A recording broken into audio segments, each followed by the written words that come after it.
Hey everybody, welcome back. You know how much we love to dig into the data here, and today we're going deep, really deep on a topic that's kind of, well, unavoidable. It's definitely one for the bucket list, right? Right, well, eventually. Anyway, we're talking about the top 10 leading causes of death, but specifically in the Western world. And I can't wait to dissect those stats. Okay, so first up, no surprises, at least at the top, heart disease and stroke still reign supreme. It's like they're the reigning champs, but why? Well, it all boils down to those blood vessels. Hmm. In ischemic heart disease, they're like, imagine a traffic jam, but inside the arteries that feed your heart. Oh no, not a traffic jam. So basically, the heart isn't getting the oxygen-rich blood it needs. Exactly. And Yeah. with stroke, it's like a similar scenario, but this time, the traffic jam is in the brain. Both sound terrifying. But you're saying it's not just bad luck, right? Our lifestyle choices come into play here. Absolutely. Those tried and true culprits, smoking, lack of exercise, bad diet, they all play a role. It's a sobering reminder that we hold some of the cards here.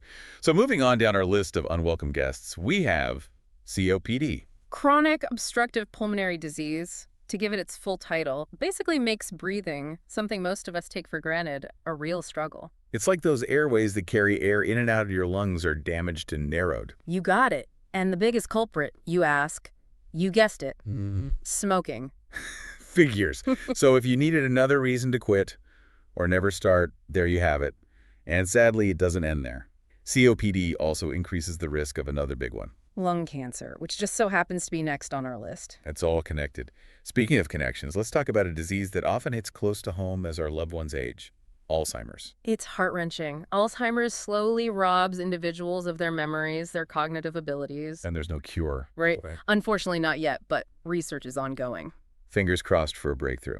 Now, let's shift gears a bit to something we can be a bit more proactive about: colorectal cancer. Early detection is key here, right? Absolutely. Regular screenings are crucial, especially as we get older. Prevention is power. And what about diabetes? It seems like it's everywhere these days. It is a growing concern. Diabetes affects how your body uses glucose, that sugar that gives us energy. In a nutshell, either your body doesn't produce enough insulin, which is like the key that unlocks our cells to let glucose in, Okay, I'm picturing yes. or your body becomes resistant to insulin. It's like the key doesn't quite fit the lock anymore. Interesting. And that can lead to all sorts of complications, right? You said it. And Now, this next one might surprise you, but lower respiratory infections are still a major player. Wait, really?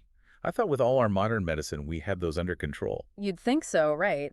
But they can still be deadly, especially for those with other health conditions or weakened immune systems. Goes to show you, even in this day and age. Okay, so next up, we have kidney disease. Tell us more. Your kidneys are these amazing filters, working tirelessly to remove waste from your blood. But with chronic kidney disease, they start to lose that filtering ability.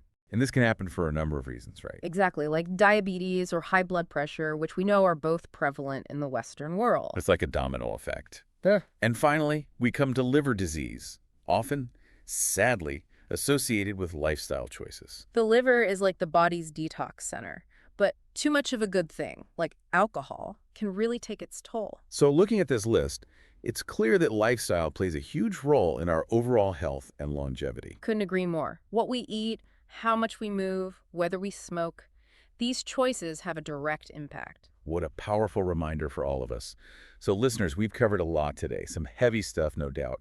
But I hope you'll walk away with a renewed sense of, well, the power you have to take control of your health. Exactly. And it begs the question, how does this list compare to other parts of the world? What are the leading causes of death in less developed countries, for example? And what does that tell us about global health disparities? Wow, that's something to think about. Until next time, keep asking those tough questions and keep digging deeper into the world around you.